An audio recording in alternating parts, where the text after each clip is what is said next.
Sefer Mishlei in the middle of Perek Tet Zayin, chapter 16, Pasuk Tet Zayin. Kino chokhmah ma tov mecharutz uknot bina nivchar mikasef.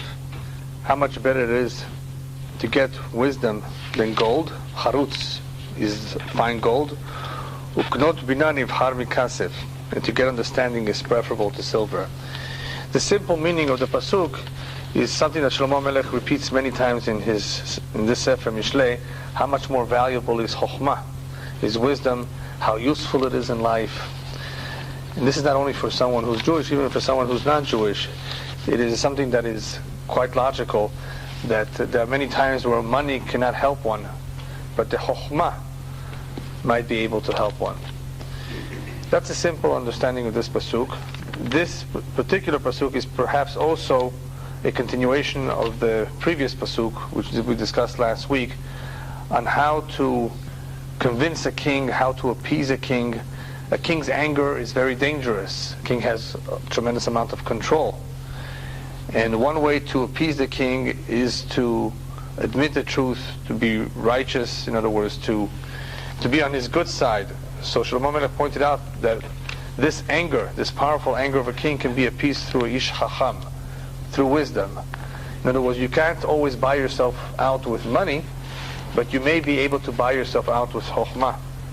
Someone who is chacham, who could apply his chokhmah to a difficult situation, he has a better chance. Even though it's true, money is something very powerful too.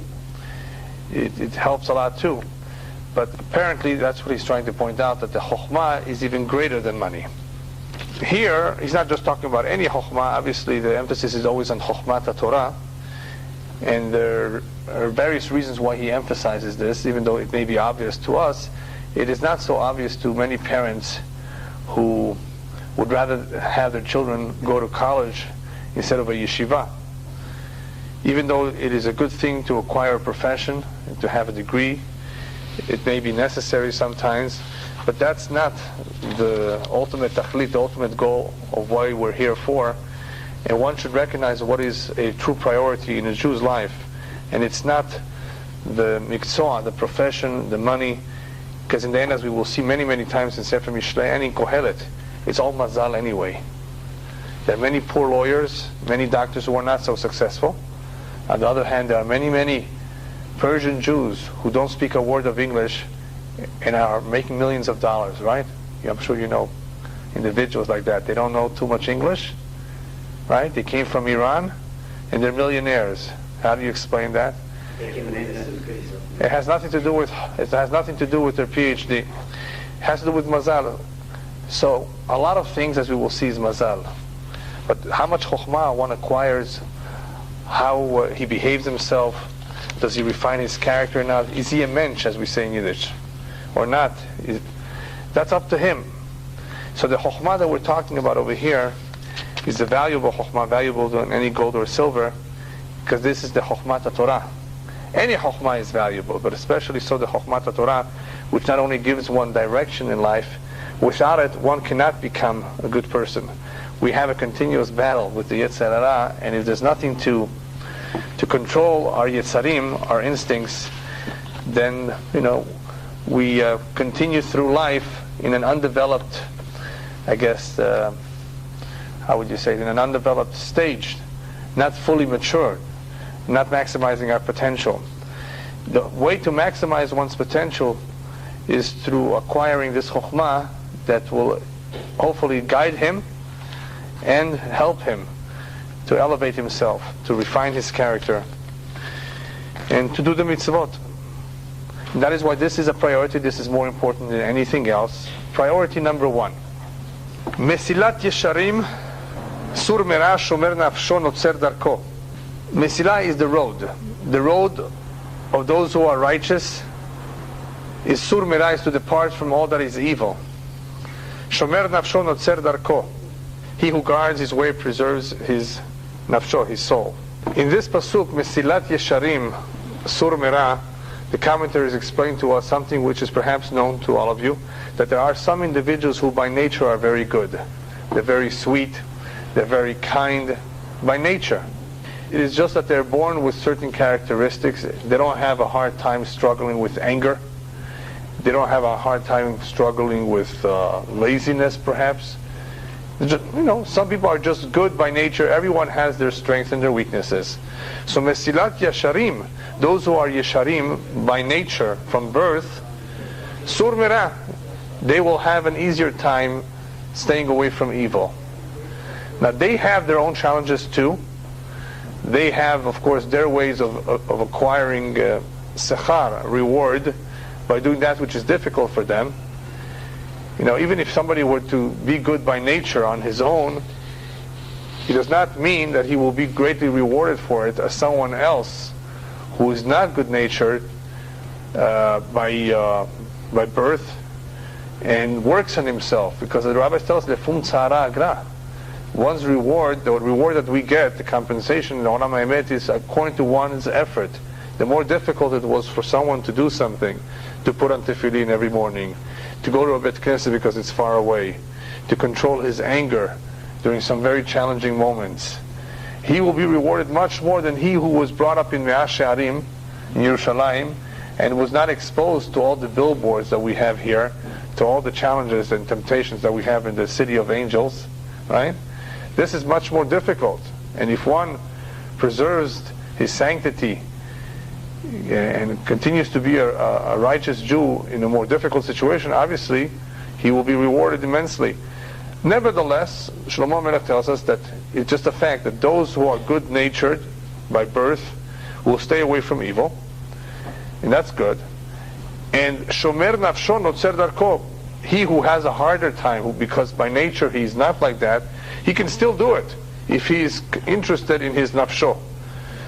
Person who is interested in his nefesh, Notzer Darko, he will be watchful of his ways. Now this has various meanings. We can apply it to smoking. One who really likes himself, who wants to stay healthy and live, will not smoke. After all of us know today that smoking is not good for your health. And, people are going to say, why are you picking on smoke? What about cholesterol? Well, cholesterol may not be good, but some people don't have a problem with it. They can eat all the cake and all the candy and all the chocolates and sweets, and nothing will happen to them, right? Because it has a little bit to do with the genes too. But it's an important point. If you like yourself, shomer nafsho, then you're going to watch your ways. Otherwise, one is committing suicide. Maybe not in one day, but over a couple years. You have to like yourself. But what he's also saying is that just because you're born with a certain weakness, it does not mean that there's no way out of it. Shomer nafsho, notzer darko. You could still do it. If you want to watch over yourself, you want to have a good life, you have to watch your ways. Even though it's not in your nature, it's still possible. In other words, don't come up with any excuses that it's too hard. Everyone has the ability, Hashem gives everyone the abilities to overcome his weaknesses. We may need a little bit help, but it is possible.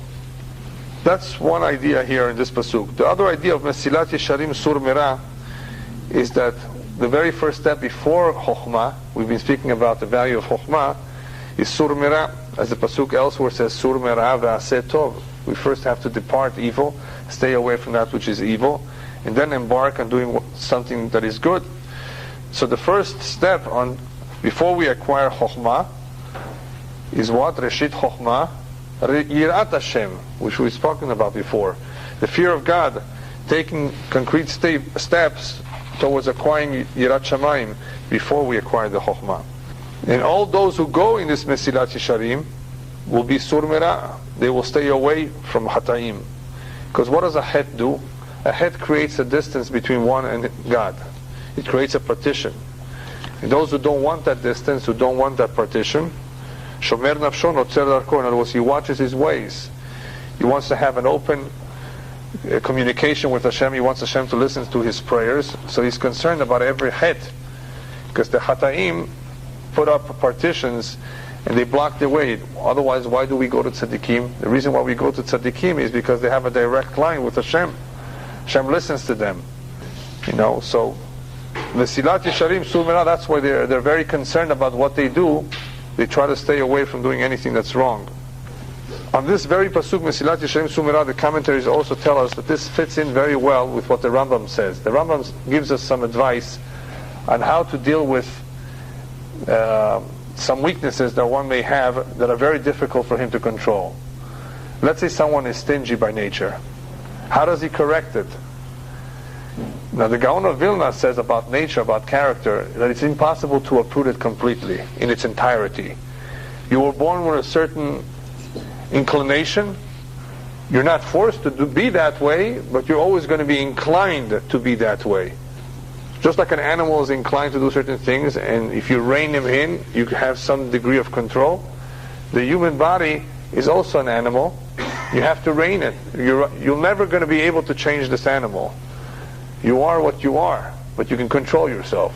That's the big difference. Nobody should ever tell their spouse, accept me the way I am. That's it, you're stuck with me. Even though it's true that you are what you are, but you don't have to be that way. You can control yourself. In other words, you can't change completely, but you can control yourself. So the Rambam says, if somebody has a problem, let's say stinginess, what should he do? Not to uproot it, but to control it. He says the only way to control it is you first have to go to the other extreme. In other words, give a lot of money for tzedakah. This guy has been having trouble giving anything. Give a lot of money for a month, and then you'll go back to the derech ha'emtza'it, to the middle way, because you don't want to go to any extreme in any mitzvah, in any midah perhaps. You don't want to go to the very, very extreme. You want to always choose the middle ground. But how do you get to the middle ground? You have to first go to the extreme, so you can be able to go back to the middle ground. Remember, somebody once approached my father, Rabbi, I have a very difficult time giving tzedakah. Just very difficult. And this is a man who has money. So my father says, could you give a quarter? I think he actually started off with a dime. Could you give a dime? A dime, Rabbi? What's the big deal of giving a dime? So give a dime. Just give a dime to the tzedakah. So he started giving dimes. After about 2-3 weeks, my father asked him, how are you doing? He says, great. Every day a dime except for Shabbat. Can you give a quarter? He says, yes. So start giving quarters. Rabbi, a quarter is not a big deal. So go ahead, just go give a quarter. He eventually was giving dollars every single day. It became a habit. Became second nature to him. It's a matter of getting used to it. Once you convince yourself of the importance of tzedakah, importance of any mitzvah, so you have to get used to it. And that is why consistency is so important. There's always some excuse not to do something. Don't get up this morning to the tefillah because you went to sleep last night late, and you need your 7 hours of sleep. You need it. It's true, you need some sleep. But how many times have you not had your 7 hours of sleep because you had to catch a plane that morning? You see, the Yetzer Hara works in many ways to stump the growth of an individual. He doesn't realize it. So Rambam says you have to fight. And how do you fight? You go to the other extreme. You acquire yourself a second nature. You go to the other extreme, and then you go back to the middle. Somebody who has anger, that's his problem. He's angry. Go to the other extreme. What's the other extreme? Anytime somebody makes you very, very upset, don't say anything, not even a word. Just be quiet and listen to the insults. That's the opposite. Eventually go back to the middle ground where you can talk back in a nice, gentleman way. It's very difficult. It's not easy. Same thing with laziness. Get up earlier than usual. And eventually go to the middle ground. So the Rambam is saying, Mesilat Yesharim Sur Merah, all the way to the very extreme. Mesilah could be here, the other extreme, or you can interpret Mesilah as being that if one stays away, if one goes to the opposite direction, eventually he will be on the right Mesilah. Either way, the idea is the same here, that in order to get to where we need to get, the middle ground, we first have to go to the other extreme. Be there for a while. I don't know if that works with losing weight. I still have to think about that. With losing weight, if you weigh over 285 pounds, you're afraid of getting to, you're almost there, you're almost 300 now. 300, is a whole different category. I think they call that obese, They've done maybe even less than 300. But anyway, so you're concerned about getting there. What do you do now? You don't eat anything? I'm not sure if that's the best way. I have to speak to the experts. The problem is there are too many experts and too many books on diets. The best way to diet, from my experience, is to be active and not to eat too many snacks And just to watch, of course, what you're eating. Don't make yourself hungry, because if you don't eat at all, you lose too much by just not eating. You'll just be hungry. The body has to burn it, has to burn all the calories, the excess calories. And there's other ways to lose weight, but anything they tell you, anything that they promise to you that it's going to happen in a week, I don't think it's so accurate. It takes more than a week to do it. But the most important rule in doing anything, in achieving any goal, remember, is consistency. Regardless of what you want to achieve, consistency, you have to have a strong desire, and you have to convince yourself that this is what you want to do. If you're not completely convinced that this is the right thing to do, then you're going to easily give it up. You're going to come to the wedding, and you're going to see a great Viennese table, and you're going to say, okay, I'm starting on the diet tomorrow, and not today. See, that's what happens when people go away to hotels, and there's a big spread, I think they call it in English, a very large spread, and they say, okay, I'm pushing it off. Next pasuk, לפני שבר גאון ולפני כישלון גובה רוח. Here he translates it, pride goes before destruction, and a haughty spirit before a fall. Gova ruach and gaon are very similar. They both mean arrogant. And ifnei shever means before a fall, before destruction. In other words, if somebody is about to collapse economically, what came beforehand many times was gaon, that he was arrogant. He was a show-off. And here, he's collapsing. In other words, Hashem is punishing him with shever, with collapse. But ifnei kishalon gova ruach, and before somebody fails, it's very possible that he was arrogant. The simple understanding here is that HaKadosh Baruch Hu punishes the gaftan, he who is arrogant, many, many times with kishalon, or with shever. What's the difference between shever and kishalon?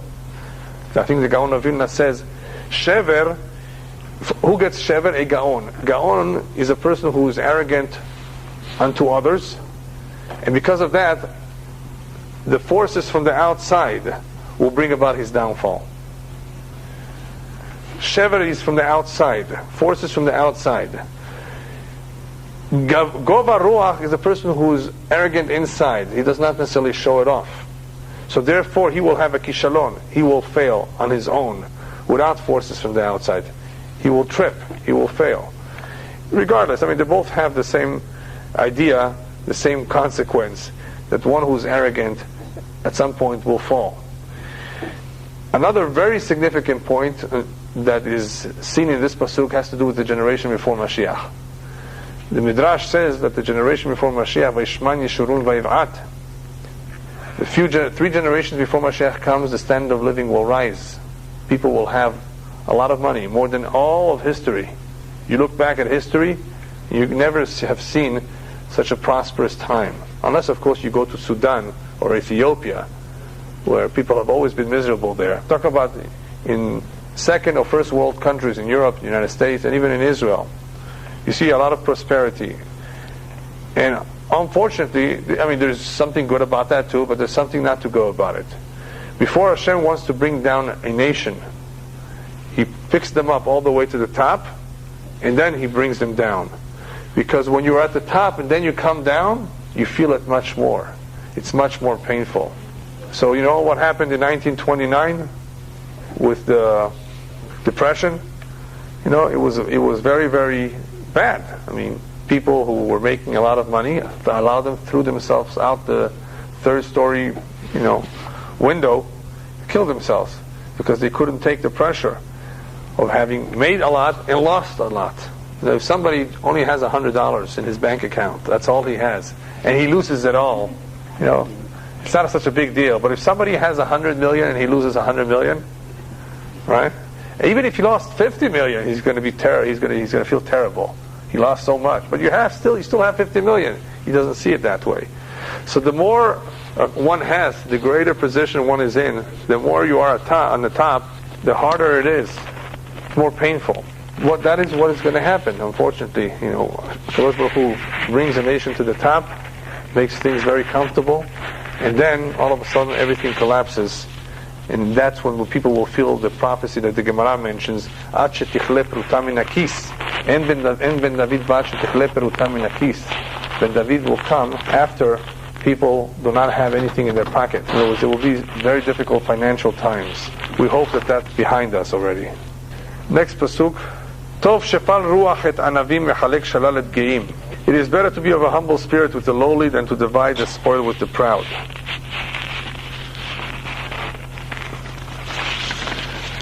What he says over here is that when someone has a lot of money, he's better off spending his time with the humble, with the poor, than splitting or dividing up the spoils with those who are proud.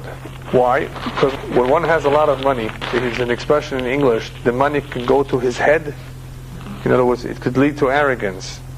So, in order for him to maintain his humbleness, what should he do? He should be around the poor. Live with the poor, befriend the poor, be with, not to live like them necessarily, but stay around with them, stick around with them, and in this way you will be able to maintain your humbleness. And there's a story of an individual who did just that. Rabbi Akiva one day went out to sell a pearl. He had a pearl. He went to sell it. And somebody in the Bet Midrash saw him. This individual in the Bet Midrash, everybody thought that he was a beggar, a poor man, because he dressed very, very simple. And he hung out with the poor people. And this beggar tells Rabbi Akiva, you know what, I'm going to buy it from you. Rabbi Akiva says, you're going to buy this pearl from me? He says, yeah, what do you care? I'm going to give you the money. Come to my house. Rabbi Akiva was never at this man's house. As soon as he approaches the house, from the outside it doesn't look like anything. But inside, all of a sudden he sees servants, he sees tremendous amount of luxury. Obviously this was a rich man. The man paid him, took the pearl, and asked the servants to grind it up, together with a few other pearls, for some medication. That's what the Midrash says. Rabbi Akiva did not understand what's going on. Then he gave Rabbi Akiva to eat a very good meal. And Rabbi Akiva says, what's going on over here? You're a rich man and you're dressing up like a beggar. You hang out with the poor people. Why are you doing this? Why don't you wear better clothes? Buy yourself nice things and hang around with the rich. He says, the reason why I do that is because I always want to remember where I belong. In other words, if chas v'shalom, something happens to me and I become poor, then I was with the poor all along. This is my place. I don't want to lose this place. If ever something happens to me that I lose the money, my place hasn't changed. This is my place. I always want to remember that. Number two, I don't want to become arrogant. And number three, the way I see things is that Hashem created all human beings alike. We're all His creation. Then why should I show off? Why should I stand out more than anybody else? And of course, Rabbi Akiva, upon hearing this, blessed the man and told him that what he was doing was the right thing. And obviously, this is not something that most rich people do, but it is an advisable thing to do, because the richer one gets, the more the Yetzer Hara overtakes him. There was once a young man who came to the Chafetz Chaim and asked for a blessing. So the Chafetz Chaim asked, what kind of a blessing do you want? That I should succeed in my business, that I should be a wealthy man. He says, why do you want to be wealthy? He says, Rabbi, I promise you that if I become wealthy, I will be able to open up a yeshiva and do many good things with you, with the money. So the rabbi says, okay, I'm going to bless you, but remember your promise. Okay? And they parted. A couple of years later, this individual did become rich, but he was a very stingy man. He didn't give any tzedakah. When he was poor, or when he did not have some money, he used to give some money. Now he stopped giving altogether. So anyway, this rich man hears that the Chafetz Chaim is arriving in town after a couple of years. So he rushes to see him. He approaches the Chafetz Chaim with tears in his eyes. Rabbi, can you help me? I'm sick. What do you mean you're sick? He says, yeah, I've become so stingy. I can't open up my hand. I can't even give a penny. But I don't understand, Rabbi. How did it happen to me? I used to be kind. I used to give tzedakah when I didn't have any money. Why can't I give any money now? Can you help me? So the Chafetz Chaim smiles at him and says, my dear student, you don't realize it.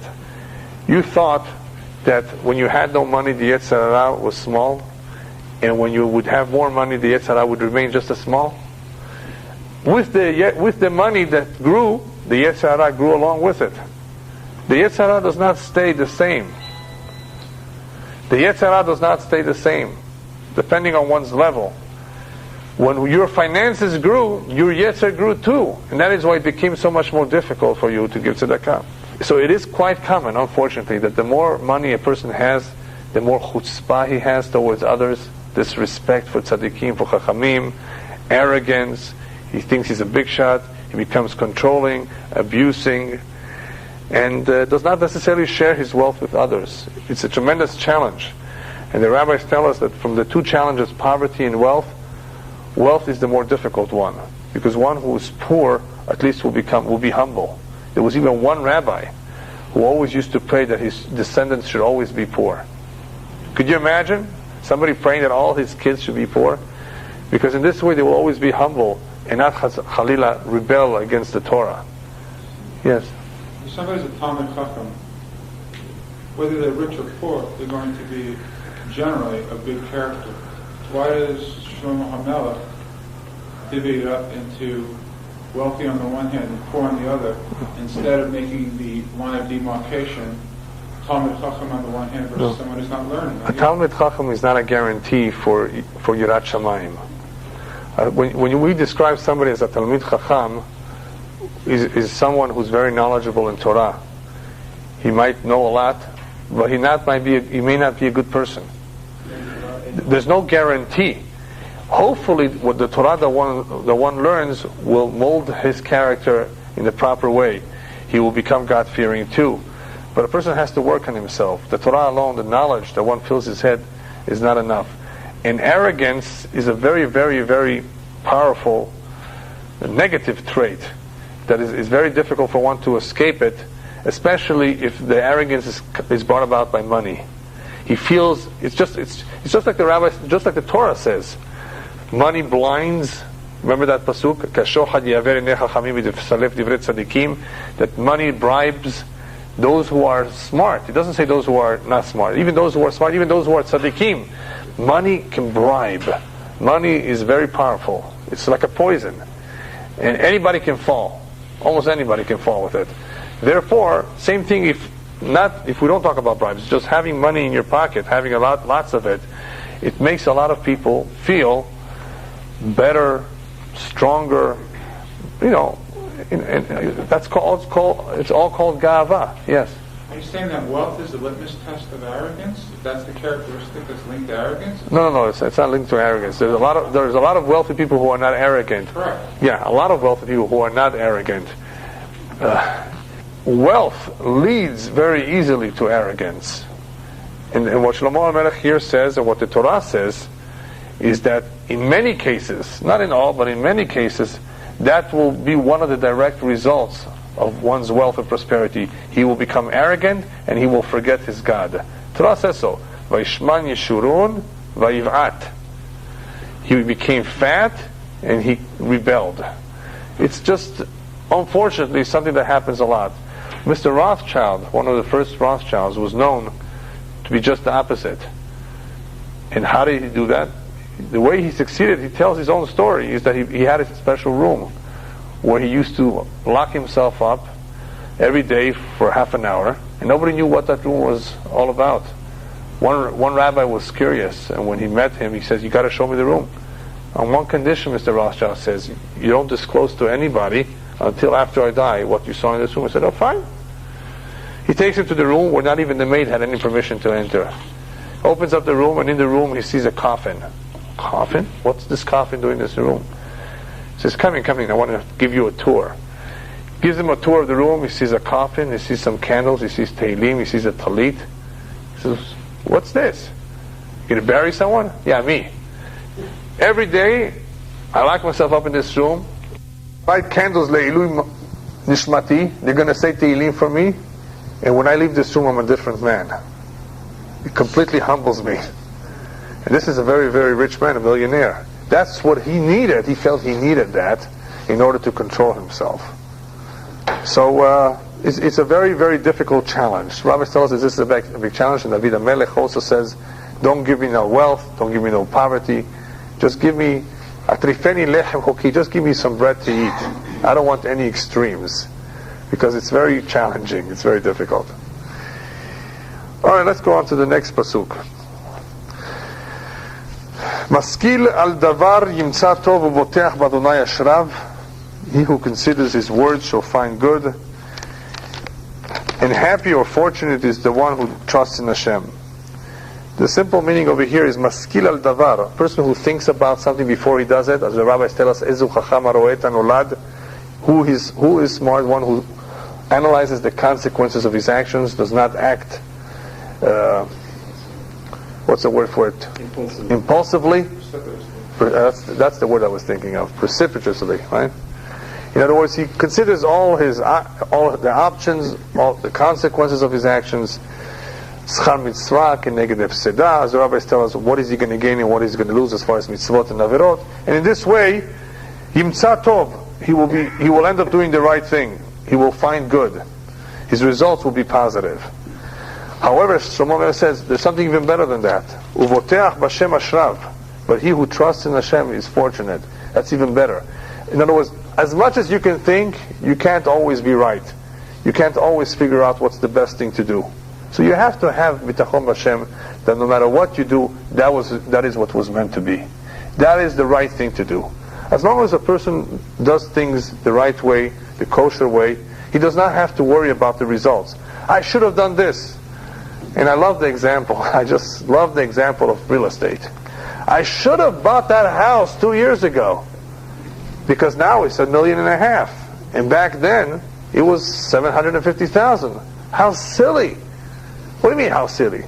What about somebody else, the one who bought it? Only you have to buy all the homes in the block? I should have not sold it then. I should have waited another year. I would have made more money. So that's all silly. Boteach b'Hashem ashrav. He who trusts in Hashem, he's fortunate. In other words, he's happy, he's calm. He doesn't have to worry. I should have done this. I should have. You know how tempting it is in my situation right now. I'm building. I should have hired that guy.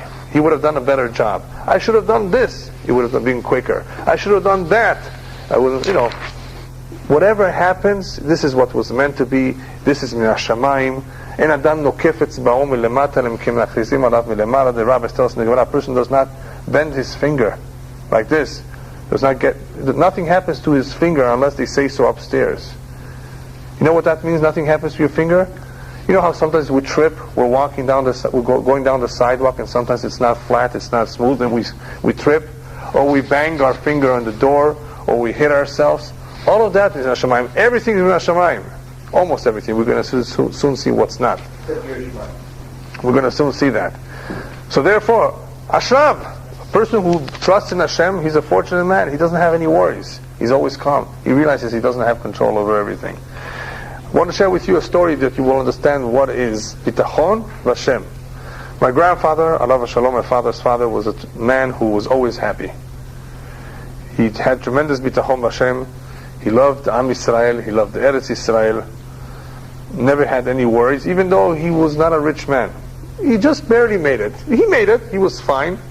But sometimes there were tough moments where there was no money at all. And my grandmother, like most women, was concerned, what's going to be?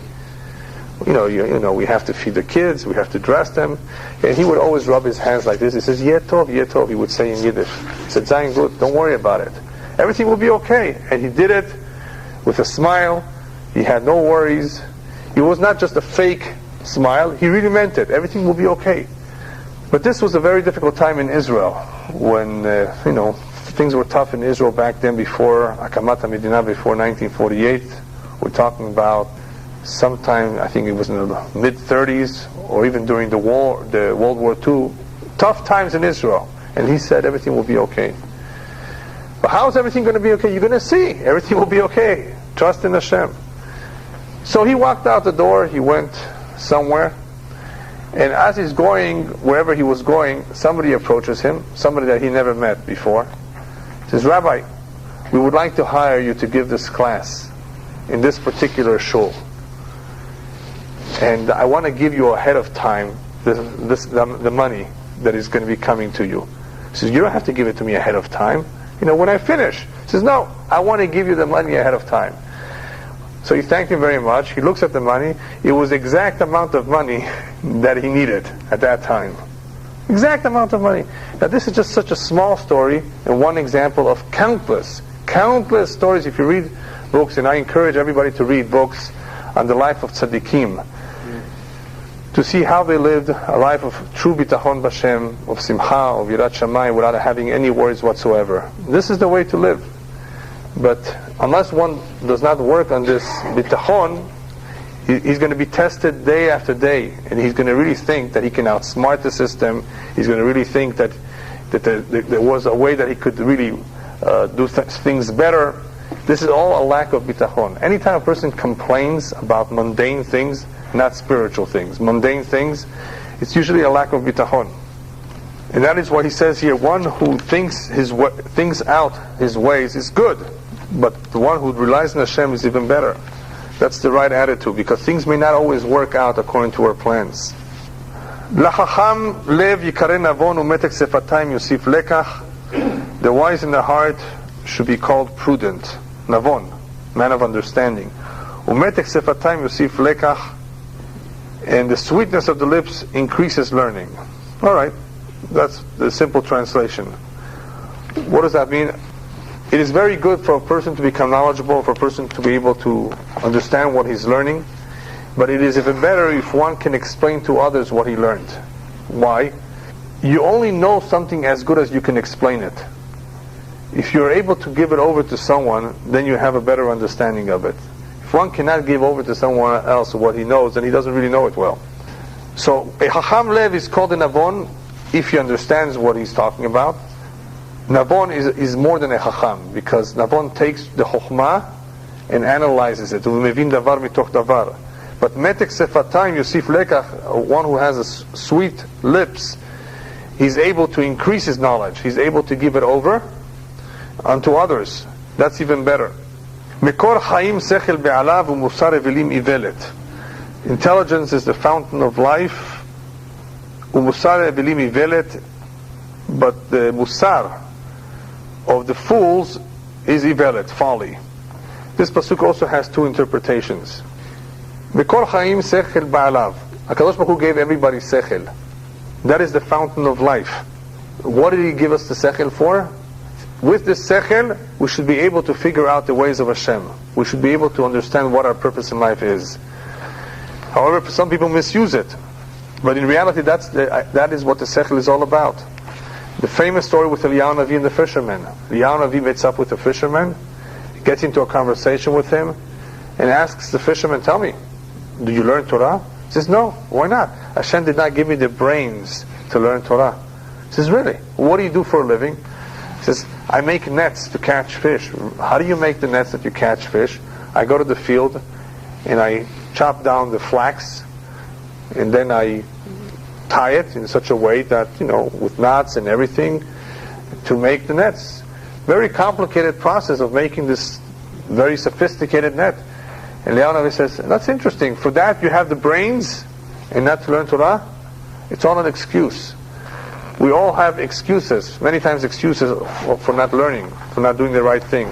Hashem gave us the sechel, gave us the ability to learn. One does not have to be the greatest genius and learn everything by heart, but everybody has the capacity to learn a little bit. That is the Mekor Chaim, that is the fountain of life, if people would only realize it. But what happens? The Yetzer Hara keeps us always busy. Keeps us busy with the TV, with the internet, with silly things. And why does it keep us busy? So we should not stop to think what we need to do. That we have a sechel, that this sechel was given to us to analyze our tachlit in life. But to analyze the tachlit in life, you have to stop for a moment and think. But Yetzer Hara will make sure that you don't stop. You won't have a free moment. That is why He created theaters for all the goyim. They have what to do at night after they stop working. See, they work during the day, right? Then they go out to eat. Then they go out to see a movie. Then they have a drink. Then they go to sleep. And the same thing repeats itself every day. They're always busy. Do you know what would happen if people wouldn't be busy? They would rebel. They would rebel against the government. If a person has time to think, wait a minute, they're cheating me. They're taking away my money. And I've always said it, that especially in Muslim countries, and in Latin America too, the government tries to keep people not smart, not too smart. They kill all the intellectuals. They don't want them to think, because then they would realize what they're doing, that the government is against them, not for them. They don't want them to stop for a moment to think what is right and what is wrong, how we can fix the system.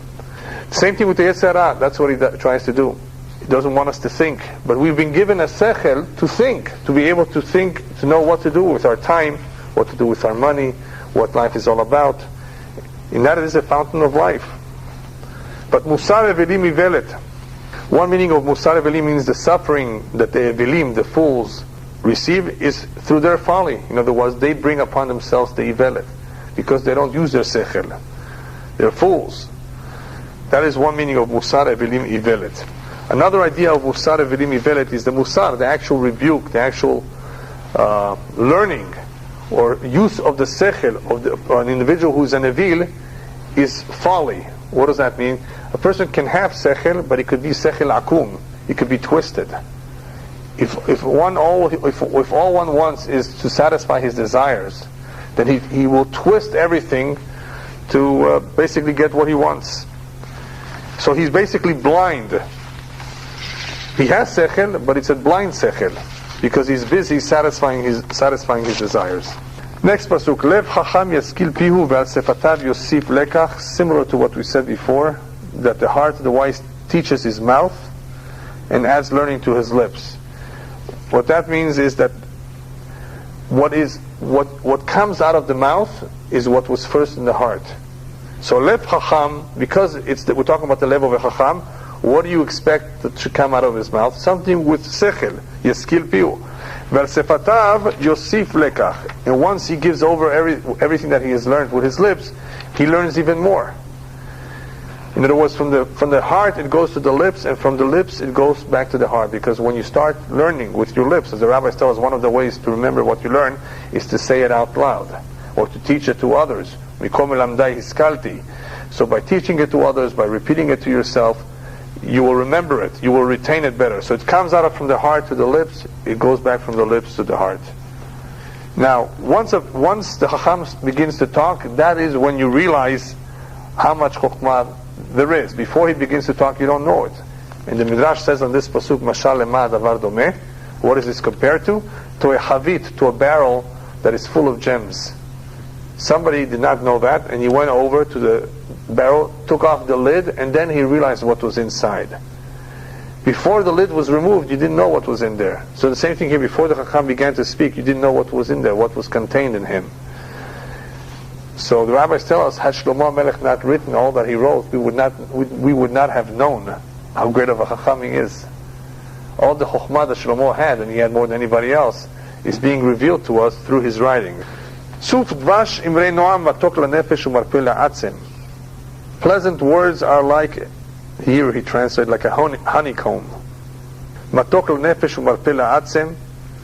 Sweet to the soul and health to the bones.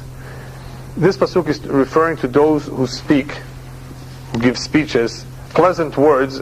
These pleasant words can be sweet to the soul and to the body. In other words, it's a good thing to hear Divrei Torah, because they can be healthy to the body.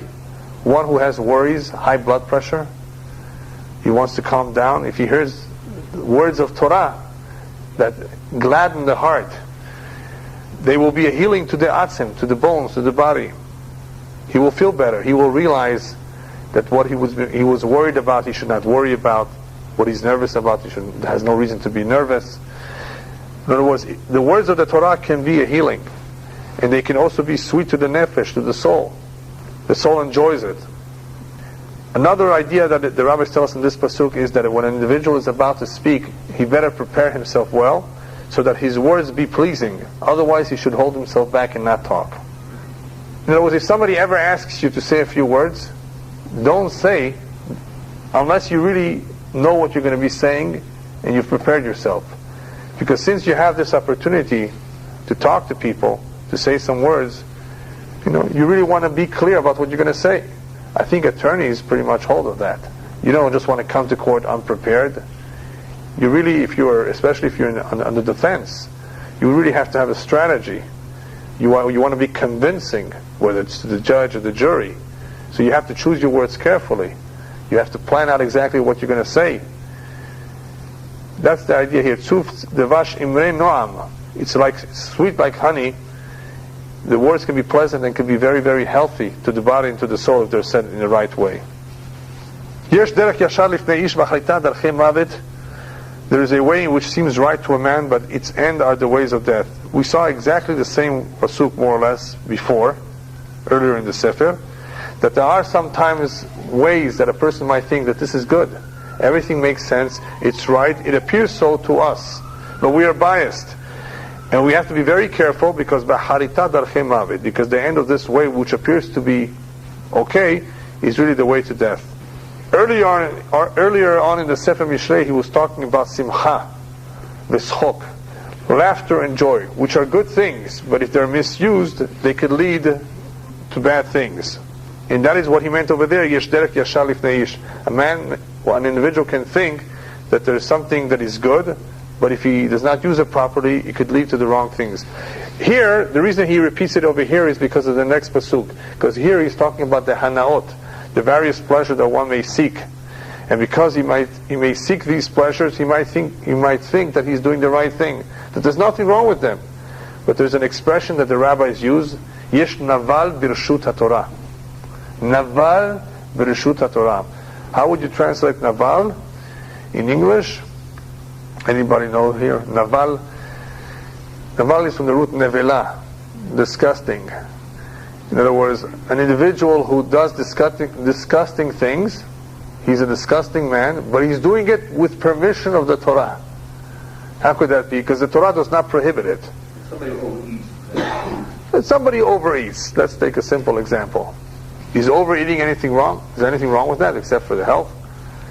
It's birshut Torah, it's permissible to eat, but it's naval. In other words, he's doing something disgusting with the permission of the Torah.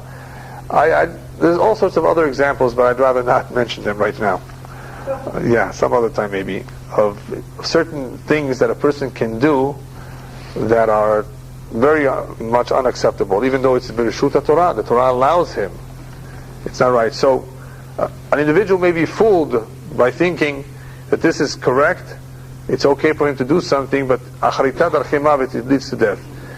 What's the connection here? The connection is to the following pasuk, which speaks about the hanaot, the desires of the body, as it says as follows: Nefesh amel amela lo ki akaf alav pihu. The worker's hunger works for him, for his mouth urges him on. All right. Nefesh amel, one who is working. Why is he working? Ki akaf alav pihu, because his mouth is forcing him. We have to eat. If we wouldn't have to eat, most people wouldn't work for the fun of it. Just for the fun of it. So, loosely translated, one's mouth is forcing one to work so he could be fed. Why is it this way? Because a person does not learn. If a person would learn Torah, he would realize that work is not about everything. There's something else other than working. Even though they're saying in Hebrew is Avodai Hayenu, that our life is our work, or our work is our life. There's other things more important than work. But because one is forced in a way by his mouth, he continues to labor and toil. And some people work 16 hours a day because of this. They think they're going to make more money. And they don't see their family, they don't go to Shiurei Torah, and they toil and they work very, very hard. And all of this, ki akaf alav pihu, because the mouth is forcing him. If he would learn Torah, he would realize that the right thing to do is to be a normal individual, to work 8 hours a day, and spend some time with your family, go to minyan, go to a Shiurei Torah, and have a normal life. But there are some businesses which is very difficult. CPAs and lawyers, especially. Why? Because they're working on a case, and they have deadlines, and they can work into the middle of the night. And many of them get divorced because of that. Just like heart surgeons. They're called almost in any hour of the night, day. They don't have time. The wife doesn't see them. And that's too bad. It's sad that they chose this kind of a career. It is still possible. It is still possible with these careers to control yourself, but you have to have a tremendous amount of bitachon, that whatever is meant for you to make as of Rosh Hashanah, you're going to get regardless of how much you work. Then why put 16 hours if you can get the same money in 8 hours? For somebody to believe that, he has to have bitachon Hashem. Without bitachon, I can never convince anybody that he... A lot of people tell me, Rabbi, Shabbat is my best day. And they prove it to me. They take out the cash. See? $3,000 I made just on Shabbat. So they don't realize that the 6 months from now, they're going to have 3 root canals. The transmission of the car is going to go. And the main water line is going to burst. You know, and all the money that they made has no beracha. It's going to go to cover those expenses. They don't see it the day after Shabbat, and that's why they don't realize that the two are connected. But that's what happens. You have no beracha. There's no beracha in making whatever work one does on Shabbat. But if one does not have bitachon, he really thinks so, because he sees, you know, people are making more money on Shabbat. So this is what's happening to one. Ki akaf alav piu. His mouth is forcing him to work. Rabbis ask on this pasuk, it is obvious that Adam le'amal yulad, as the pasuk says elsewhere, man was created to work, but I don't know for what kind of work. Physical work, or work with the mouth. So from the words ki akaf alav piu, Rabbi said we know that it means to work with our mouth. But what can we do with our mouth? To just talk or to learn Torah? So the rabbis tell us, we have another pasuk that says lo yamush sefer haTorah ze mipicha, and from that pasuk we learn, or we understand that the real meaning is that the work that one needs to do with his mouth is the work of the Torah. Not just to talk idly about anything, is to use his mouth for the Torah. So this pasuk is basically a pasuk that talks about the pursuit of pleasures, of work, for the sake of work, not for anything else. What's forcing him is that he needs to eat. But how much does he need to eat? That's the question. You know, I know of someone who has 17 bathrooms in his house. Could you tell me why he needs 17 bathrooms? One for breakfast, one for lunch, one for dinner. That's 3. What is he going to do with the other ones? What? I don't know. So how much does a person need? If you make another $1 million, you're going to eat more steaks? How much money do you need? Yes. You're putting a lot of kids through private schools, and you're paying tuition, and you're sending them to summer camps. Yeah. That's $100,000 after tax. That's good. Yeah, those are good things. But you work 8 hours a day. Yeah. And you stop. You can't make it. Oh yes, you will. Because you have a mazal. And that mazal will determine how much money you make, not how many hours you work. So our minds are not trained like that. You know, when you go to the outside world, you think, the more I work, the more money I make. But that's not true according to Judaism. In Judaism, we learn that Rosh Hashanah, Hashem decides how much money you will make.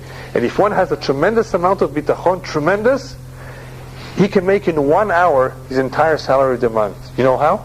No. I'll tell you. Do you know people in the jewelry business? Yes.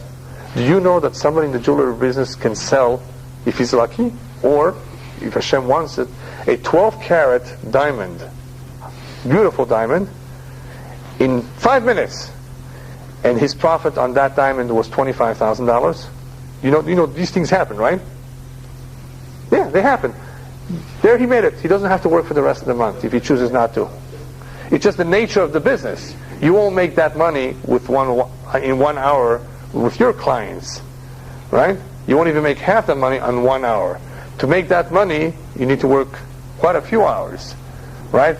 So it's because of the nature of the job. But because it's feasible there, it's feasible by you too with whatever amounts you're used to making.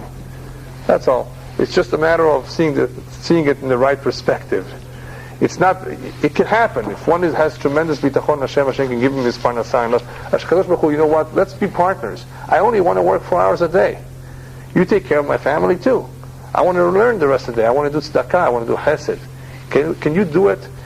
That all my clients come to me during those 4 hours? Hashem says, of course. That's what happens in Israel today. You have a lot of young men. There's one young man who sells glasses in Me'as Sharim. He's only open from 5 to 8 in the evening. 5 to 8, 3 hours a day. He learns the whole day. Everybody comes to him during those 3 hours. And he has business. 3 hours a day. The shop is open only 3 hours. You want to get a pair of glasses, you're going to have to go between 5 and 8. It's a matter of bitachon v'Hashem. Alright, Ish Belial koreh re'av al sefatav ki esh tzaravet. A worthless man digs up evil, and his lips there is a kind of burning fire. Here we're talking about the opposite of a chacham, a wicked man who thinks of bad ideas, of evil ideas, and on his lips, ke'esh tzoravet is like a burning fire, whereas the chacham thinks of good things and speaks beautiful things. Look at the attitude of an evil man. He's always thinking of how to cheat people, how to do bad things, and because he thinks about these things, it also comes out, it surfaces on his lips too. His language is foul. Because the peh and the lev are connected. A perverse man sows quarrels, and in nirgan, he calls it a whisperer, but it's also a troublemaker. Separates close friends. You have individuals who all they know is how to create fights between people. Whether it's through sowing discord, whether it's by lashon hara, ish tapuchot is someone who always tries to turn things around, cause trouble, stir up trouble. In Hebrew it's called mecharcher riv, causing fights. That's why it's yishalach madon, causes fights between people. Yosif madon. No, in this case it's yishalach madon, right. The nirgan mafrid aluf, and one who's a nirgan who's always complaining about anything. Or also mecharcher riv, one who's causing people to fight. That's Ish Nargan, who's always mesachsech, causing people to fight each other. These two individuals, but especially the Nirgan Mafrid Aluf, he causes people to break up. He causes friends to break up, causes husband and wife to break up, and causes one to distance himself from Hashem. The word Aluf could either be your friend, your wife, or HaKadosh Baruch Hu. A Nirgan, or a Ish Tapuchot, they're very similar. One who is always stirring up trouble, making trouble, looking for a fight, or ways to say something negative about somebody else, or always complaining, always pointing out the negative. That's what a nirgan is. This is what they cause. They cause problems. They break up families. And rabbis tell us a nirgan, the one who's always complaining and talking bad about people, mafrid aluf, does not even have friends. How can he keep a friend if he's always talking bad about people, always trying to make fights? Ish chamas yifater ehu ve'olicho b'derech lo tov. Then you have a violent man or a bad man who entices his neighbor and leads him in the way that is not good. Here he's telling us to be careful with those individuals who have gone astray and want to lead you astray. Why would they want to lead you astray? Because they're bad. They're not satisfied with the fact that they are going in the way they're going. They want to calm their conscience, and that is why they try to get people to believe in what they believe. Mesit mediach in the Torah, individuals who try to lead astray Jewish people. Why do they want to do that? Let them do what they're doing and mind their own business. They try to lead others astray because that is what makes them feel better. Stay away from these people. They're very dangerous. In other words, he will wink with his eyes and he will purse his lips and he brings evil to pass. In other words, he's planning on it, thinking about it, talking about it, all in order to entice you. So be careful from these individuals who are going astray, who are going in the wrong way, because they may come after you. The crown of glory in one's older years is found in the way of charity. And what that means is that one who has become old, that may be a milestone that he reached. But ultimately, what really crowns one in his older age is not his age itself. If one has good kids, if one has good grandchildren, if one has done tzedakah in his life, if one has good midot, and old age on top of that together, that is in a life of achievement. That is what is brought out and emphasized about Sarah that we just read in this week's parasha too. So old age by itself does